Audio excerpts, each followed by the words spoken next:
Good morning children. आज हम लोग बायोट सर्वट लॉ का सेकेंड एप्लीकेशन पढ़ने जा रहे हैं और सेकेंड एप्लीकेशन कहता है कि find the magnetic field due to a circular current carrying conductor on its axial line. यानी एक सर्कुलर करंट कैरिंग कंडक्टर है जिसके एक्सियल लाइन पे हमें मैग्नेटिक फील्ड कैलकुलेट करना है। तो हम लोग देखते हैं, let's see. Suppose we have a circular current carrying conductor। हमारे पास एक circular current carrying conductor है in which current I, एक I current है।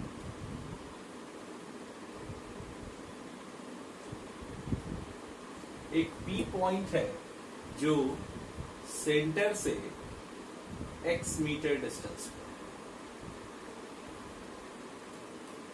A point P lies at a distance x meter from the center of the coil। coil से x metre distance पे ये P point है where we have to find the magnetic field। कैसे निकालेंगे magnetic field, इसको देखते हैं। तो हमारे पास एक करंट कैरिंग सर्कुलर लूप है, ये सर्कुलर लूप है, इसमें करंट है, ठीक है।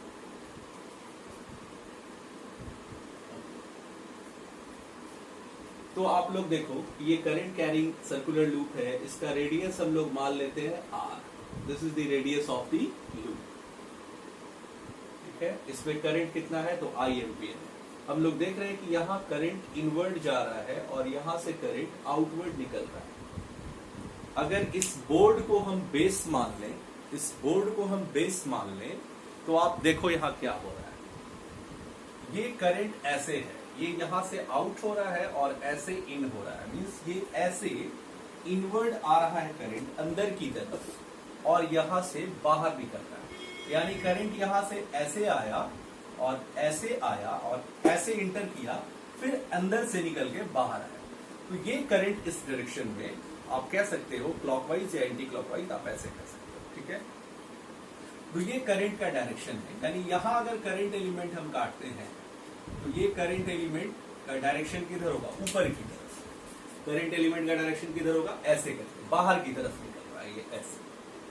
और यही करंट एलिमेंट अंदर किधर होगा, इस तरफ, अंदर की तरफ। यानी हम इसे ऐसे लेंगे। नेक्स्ट में हम लोग क्या करते हैं, join current element to the point. Current element से हम लोग किसको ज्वाइन किए, पॉइंट को ज्वाइन किए। ये डिस्टेंस कितना हो जाएगा, तो under root are square plus x square. ये डिस्टेंस हो जाएगा r square plus x square, ठीक है।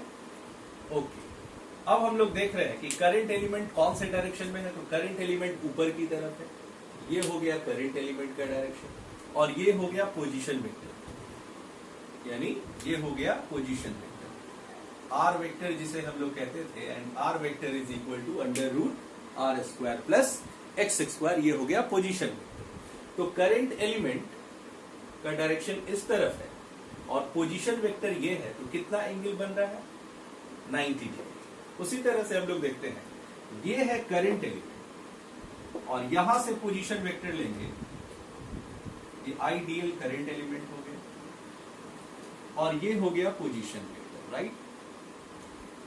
और इस पोजीशन वेक्टर का भी वैल्यू कितना होगा, तो इसका भी वैल्यू, ये x है तो ये रेडियस हो गया r, तो ये स्मॉल r कितना हो जाएगा, तो capital R square plus x square under root.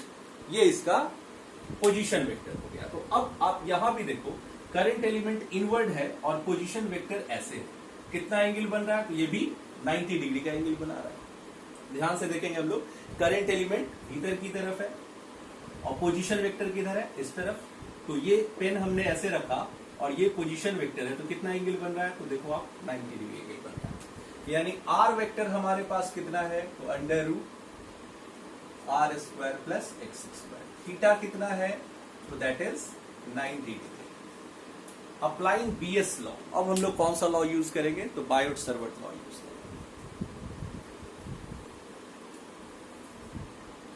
Biot Savart law use करेंगे तो डीबी इज इक्वल टू क्या होगा, mu naught by 4 pi I D L sine theta by are square. Biot Savart law से magnetic field का जो formula है वो कितना है, तो mu naught by 4 pi I D L sine theta by are square. अब इस फॉर्मूला से हमें इस पी पॉइंट पे मैग्नेटिक फील्ड कैलकुलेट करना है। कैसे कैलकुलेट करें, तो सबसे पहले आप देखो डायरेक्शन किधर आएगा इस मैग्नेटिक फील्ड का, तो ये हुआ करंट एलिमेंट और ये हुआ पोजीशन। तो हमें पता है कि current element IDL cross R हम करेंगे, यानी करंट एलिमेंट को क्रॉस करेंगे किस पे, पोजीशन पे क्रॉस करेंगे, तो हमें मैग्नेटिक फील्ड का डायरेक्शन मिलेगा। तो मैग्नेटिक फील्ड का डायरेक्शन लेने के लिए ये हुआ आई डेल एल, तो आई डेल एल की तरफ 4 फिंगर हम रखेंगे और इसे टर्न करेंगे पोजीशन की तरफ ऐसे। तो पोजीशन की तरफ टर्न कर रहे हैं तो फोर्स किधर, आई मीन फील्ड किधर आ रहा है, आई डेल एल क्रॉस आर। इसको हम ऐसे घुमा रहे हैं, आप देखो ध्यान से, इस करंट एलिमेंट इस ओर है और पोजीशन इस तरफ है। तो इसको अगर हम ऐसे घुमाते हैं, यानी हम हाथ को ऐसे घुमाते हैं, तो थंब किधर आ रहा है, इस तरफ आ रहा है, मीन्स इस तरफ किसका डायरेक्शन होगा, तो मैग्नेटिक फील्ड का डायरेक्शन उस तरफ होगा। तो यहां पे पी पॉइंट पे मैग्नेटिक फील्ड किस तरफ होगा, तो इस तरफ होगा, पी होगा या डीबी होगा। तो मैग्नेटिक फील्ड छोटे से एलिमेंट के कारण है, तो मैग्नेटिक फील्ड को क्या बोलेंगे, डीबी बोलेंगे। ठीक है, तो ये हो गया। सिमिलरली हम देखते हैं कि यहां पे करंट एलिमेंट इनवर्ड है यानी इस तरफ है, और पोजीशन वेक्टर किस तरफ है, तो इस तरफ है। तो करंट एलिमेंट को हम पोजीशन की तरफ मोड़ेंगे तो हमारा थंब किधर आता है, नीचे, मींस इस लाइन से परपेंडिकुलर, इस लाइन से परपेंडिकुलर। तो this is the direction of magnetic field. ये हुआ मैग्नेटिक फील्ड का डायरेक्शन। एक और रूल मैं आपको बताता हूं, how to calculate, how to determine the direction of magnetic field. एक और रूल हम बताते हैं। Take your left hand 4 finger, take your left hand 4 finger towards current, take your left hand 4 finger towards current. यानी current element इस तरफ है, इस तरफ, तो हमने अपना 4 फिंगर किधर रखा, इस तरफ रखा। ठीक है, कौन से हैंड का, तो आप याद रखना, left hand 4 finger towards current. इसे हम लोग कहते हैं लेफ्ट हैंड पाम रूल। तो लेफ्ट हैंड पाम रूल समझने के लिए आपको एक तरीका बताते हैं। एक तरीका तो आपने समझ लिया, क्रॉस से आई डेल एल क्रॉस आर, तो ये हुआ, और आई डेल एल क्रॉस आर, तो ये हुआ। ठीक है, तो ये फॉर्मूला से आप मैग्नेटिक फील्ड का डायरेक्शन ले आए।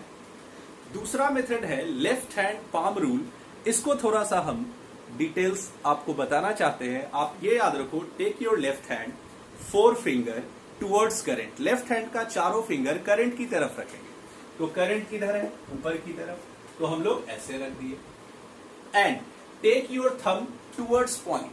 इसका थंब किधर लेना है, टुवर्ड्स पॉइंट। तो पॉइंट किधर है बताओ, पॉइंट ऐसे है ना, इस तरफ है। देखो आप, 4 फिंगर हमने किधर रखा, 4 फिंगर हमने रखा करंट की तरफ, और थंब किधर रख रहे हैं, देखो थंब किधर रख रहे हैं, पॉइंट की तरफ।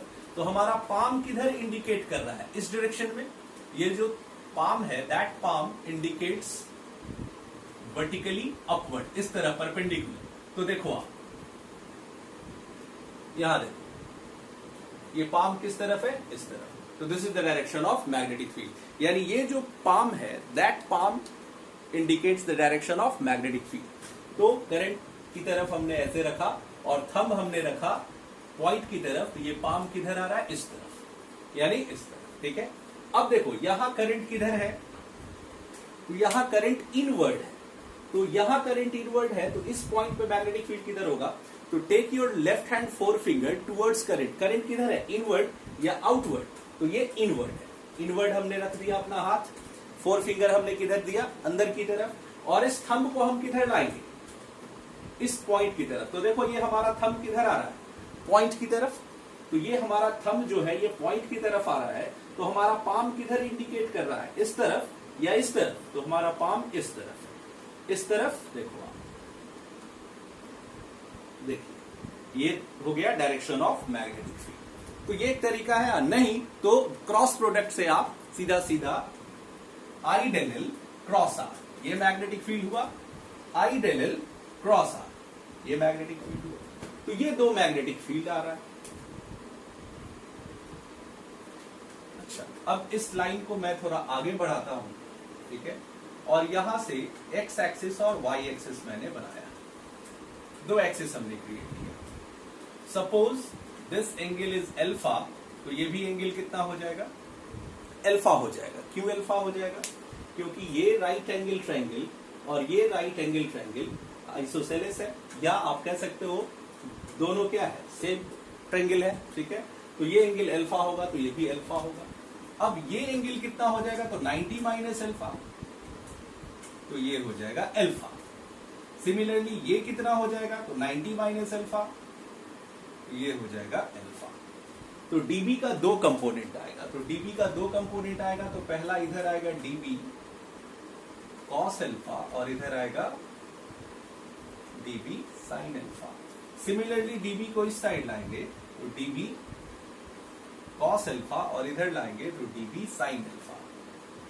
तो डीबी साइन अल्फा दो बार आया तो ये क्या हो गया, 2 डीबी साइन अल्फा। तो 2 डीबी साइन अल्फा कौन से डायरेक्शन में, along axial line, along axial line. अब आप देखो वर्टिकल कंपोनेंट जो डीबी कॉस अल्फा है ये कैंसिल हो जाता है, वर्टिकल कंपोनेंट कैंसिल हो जाता है। तो हम जितना भी एलिमेंट काटेंगे तो अपोजिट एलिमेंट का वर्टिकल कंपोनेंट क्या हो जाएगा, कैंसिल हो जाएगा। तो सम अप किसका होगा, तो सम अप सिर्फ होगा कौन सा कंपोनेंट, हॉरिजॉन्टल कंपोनेंट या वर्टिकल कंपोनेंट, तो सिर्फ और सिर्फ हॉरिजॉन्टल कंपोनेंट। यानी जितना भी एलिमेंट हम इसमें काटते हैं सबका कौन सा कंपोनेंट सम अप होगा, तो हॉरिजॉन्टल कंपोनेंट का ही सम होगा। तो एक एलिमेंट होगा तो डीबी साइन अल्फा, दो एलिमेंट होगा तो 2 डीबी साइन अल्फा, 3 एलिमेंट होगा तो 3 DB sine alpha, up to जितना एलिमेंट होगा उतना साइन अल्फा, उतना डीबी साइन अल्फा। तो हमें अगर इंटीग्रेट करना है तो किसे इंटीग्रेट करना है, डीबी साइन अल्फा को। यानी dB sine alpha is the only field along x axis जो कि कहीं से कैंसिल नहीं हो रहा है, और डीबी कॉस अल्फा हमेशा क्या होगा, कैंसिल होगा। तो किसी भी दो अपोजिट एलिमेंट का जो वर्टिकल कंपोनेंट है वो हमेशा क्या होगा, कैंसिल होगा। तो सिर्फ और सिर्फ ऐड कौन होगा, सम अप किसका होगा, तो हॉरिजॉन्टल कंपोनेंट का होगा। तो it can be written as the resultant field is DB sine alpha. हम लोग कह सकते हैं कि रिजल्टेंट फील्ड कितना हो जाएगा, तो डीबी साइन अल्फा।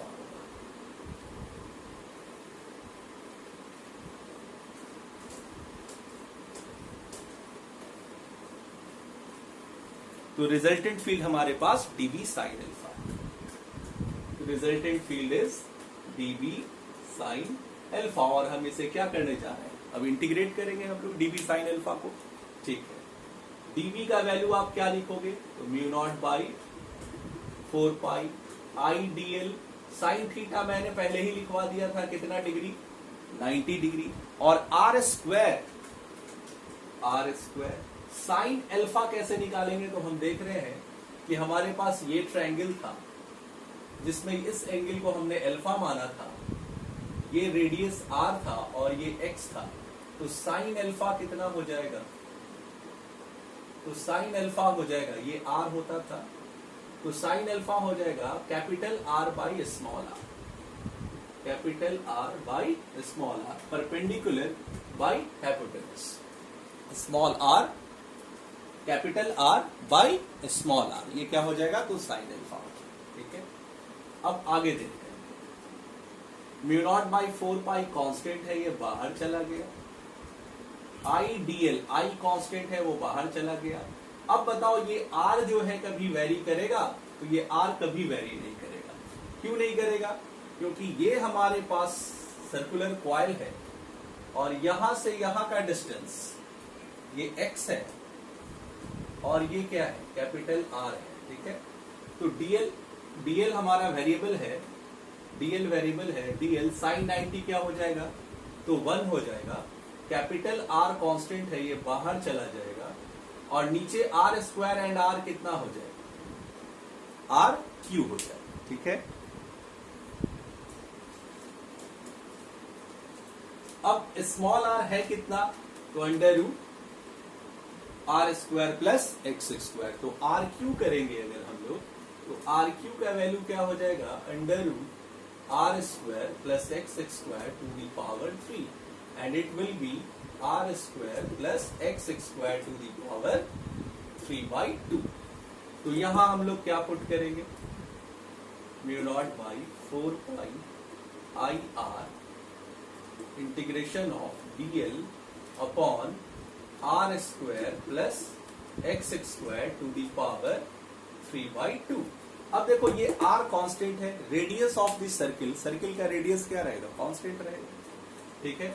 ये रेडियस था, आप याद करो ये रेडियस हुआ करता था, तो ये रेडियस हमेशा क्या रहेगा, कांस्टेंट। और इस P पॉइंट का जो डिस्टेंस है, यहां से सेंटर से इस P पॉइंट का जो डिस्टेंस है, ये भी हम पॉइंट को ना इधर ला रहे हैं ना इधर ले जा रहे हैं, तो ये डिस्टेंस भी क्या होगा, कांस्टेंट।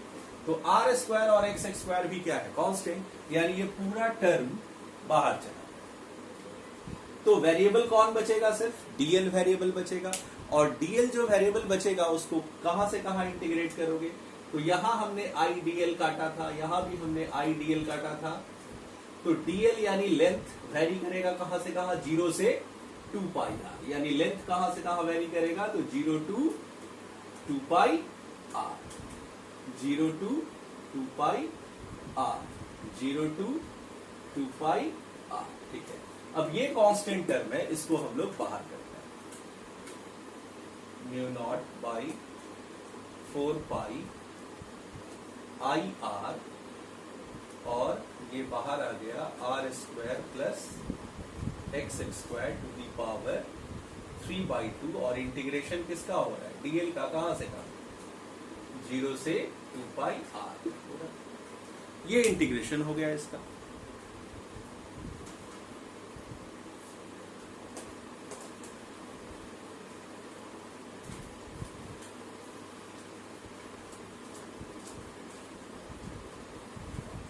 अब हम लोग देखते हैं डीएल का इंटीग्रेशन 0 से 2 पाई आर कितना होगा, तो 2 पाई आर हो जाएगा। तो mu naught by 4 pi I R into 2 pi R divided by are square plus x square to the power 3/2 tesla. Along किस तरफ था direction, along axial line, along axial line, axial line यानी किस तरफ, तो ऐसे करंट है तो फील्ड किधर होगा, इस तरफ, ठीक है, ओके।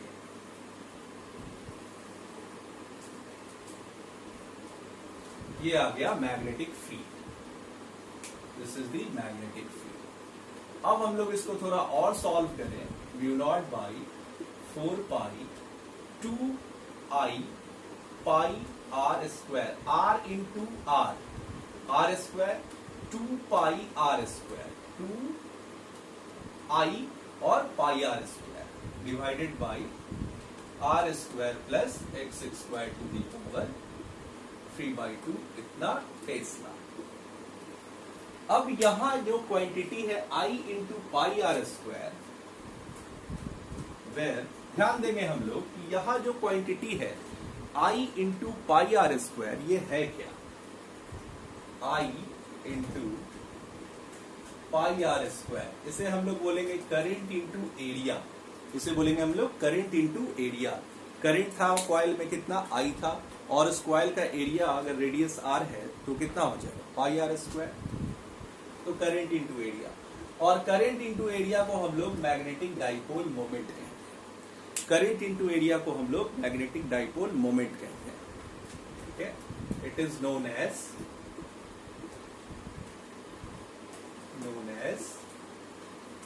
मैग्नेटिक डाइपोल मोमेंट, इसे क्या बोलेंगे हम लोग, तो मैग्नेटिक डाइपोल मोमेंट कहेंगे, ठीक है। अब इसका नाम मैग्नेटिक डाइपोल मोमेंट क्यों पड़ा, तो आप देखो एक एग्जांपल मैं बताता हूं। जब इलेक्ट्रिक डाइपोल के कारण इलेक्ट्रिक फील्ड एक्सियल लाइन पे लाते थे तो कितना होगा, तो E equals to 1/4 pi epsilon naught 2p by are square minus L square to the power 3/2 होता है। तो आप देखो यहां इलेक्ट्रिक फील्ड है, यहां मैग्नेटिक फील्ड है, राइट। यहां 1/4 पाई एप्सिलॉन नॉट है, और यहां क्या है तो म्यू नॉट बाई 4 पाई है। यहां 2 है तो यहां भी क्या है 2 है। और यहां इलेक्ट्रिक डाइपोल मोमेंट है तो यहां पे कौन सा डाइपोल मोमेंट होना चाहिए तो मैग्नेटिक डाइपोल मोमेंट होना चाहिए। तो I into pi r square is in the place of dipole moment because it is magnetic field. We are going to calculate the magnetic field. So I into pi r square then it is called magnetic dipole moment. Similarity आप देखो इस दोनों formula का, यहां electric dipole moment है क्यों, क्योंकि ये इलेक्ट्रिक फील्ड कैलकुलेट हो रहा है। तो ये मैग्नेटिक डाइपोल मोमेंट होगा क्योंकि यहां मैग्नेटिक फील्ड कैलकुलेट हो रहा है।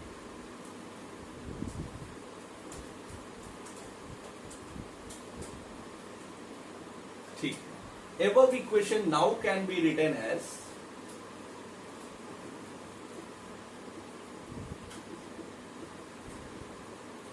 B equals to mu naught by 4 pi 2 capital M by R square plus X square to the power 3 by 2 इतना टेस्ला। तो where is the direction of magnetic dipole moment, magnetic dipole moment का direction किधर होगा ये question उठता है। तो आप देखो कि मैग्नेटिक फील्ड जिधर होगा उधर ही मैग्नेटिक डाइपोल मोमेंट का डायरेक्शन होगा। फॉर एग्जाम्पल ये हमारे पास सर्कुलर कॉइल था, करंट ऐसे था, तो ये था करंट और मैग्नेटिक फील्ड किधर आ रहा है तो इस तरफ आ रहा है, तो मैग्नेटिक डाइपोल मोमेंट भी किस तरफ होगा तो इधर ही होगा। आप क्या करो, इस राइट हैंड को करंट की तरफ ऐसे मोड़ते हैं, थंब किधर आ रहा है इस तरफ, तो this is the direction of current, this is the direction of magnetic field. So जिधर मैग्नेटिक फील्ड होगा उधर ही मैग्नेटिक डाइपोल मोमेंट भी है। ठीक है, तो ये मैग्नेटिक डाइपोल मोमेंट का डायरेक्शन हुआ। तो इस पूरे ओवरऑल सिचुएशन से हम कौन सी बात छन के आती है, तो एक बात आप देख लो यहाँ पे कि current carrying circular loop behaves like it can be stated as the current carrying circular loop behaves like a magnetic dipole।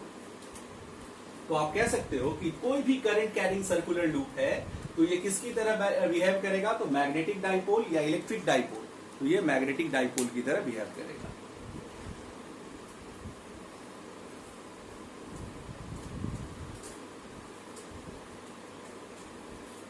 तो हमारे पास फॉर्मूला आ गया B is equal to mu naught by 4 pi 2m by r square plus x square to the power 3 by 2 Tesla। ठीक है, if there are n number of turn, if there are, एक case ले रहा हूं मैं, case 1, if there are n number of turns then the magnetic field is equal to mu naught by 4 pi 2 nm by r square plus x square to the power 3 by 2 Tesla। एक loop के कारण जितना magnetic field है तो n number of loop के कारण कितना होगा, तो n से मल्टीप्लाई कर देंगे।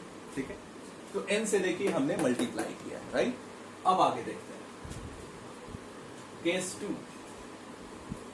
Case 2, if x equals to 0, that is point at center, यानी x को 0 कर दिया जाए, ये लूप था और ये x डिस्टेंस होता था, ये करंट कैरिंग कंडक्टर था और यहाँ P पॉइंट होता था। अगर इस x को मिनिमाइज करके हम 0 कर दें तो पॉइंट कहाँ चला जाएगा, पॉइंट चला जाएगा सेंटर पे। तो पॉइंट जब सेंटर पे चला जाएगा तो मैग्नेटिक फील्ड कितना होगा ये देखते हैं। तो हमारे पास ये फॉर्मूला है, इसमें x को क्या करेंगे 0 कर देंगे, तो मैग्नेटिक फील्ड कितना हो जाएगा mu naught by 4 pi 2 nm by, इस x को आप 0 करो तो r square to the power 3 by 2 and it will be mu naught by 4 pi 2n, और m को क्या लिखेंगे हम लोग, तो I pi r square upon magnetic dipole moment क्या होता है, तो करंट इनटू एरिया, तो current into area pi are square, और यहां से स्क्वायर हटेगा तो ये पड़ेगा आर क्यू। अब देखो आर स्क्वायर और आर क्यू कट गया,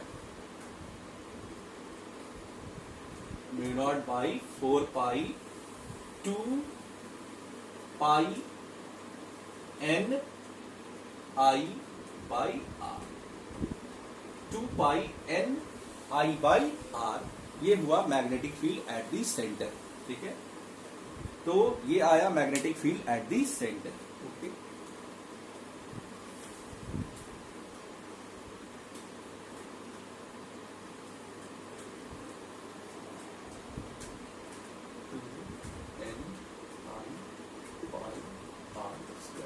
ये आ रहा है इफ n इक्वल्स टू 1, यानी एक सर्कुलर कॉइल है और इसमें करंट आई है, तो सेंटर पे फील्ड किधर होगा, सो हम देखते हैं। तो मैग्नेटिक फील्ड हो जाएगा सेंटर पे, magnetic field at center is equal to mu naught by 4 pi, कितना आ रहा है 2 पाई n, n के जगह हम क्या पुट करेंगे, तो n के जगह हम 1 पुट करेंगे, तो सिर्फ बचेगा 2 पाई i बाई r। n को हमने क्या पुट कर डाला, तो n के जगह हमने 1 पुट किया, तो n को 1 पुट करेंगे तो कितना हो जाएगा 2 पाई i बाई r। तो ये हुआ magnetic field at centre of the loop, current carrying loop. अब आप देखो, एक ट्रिक मैं बताने जा रहा हूं जिससे कोई भी सर्कुलर सेक्शन हो उसके सेंटर पे मैग्नेटिक फील्ड कितना होगा, तो देखते हैं।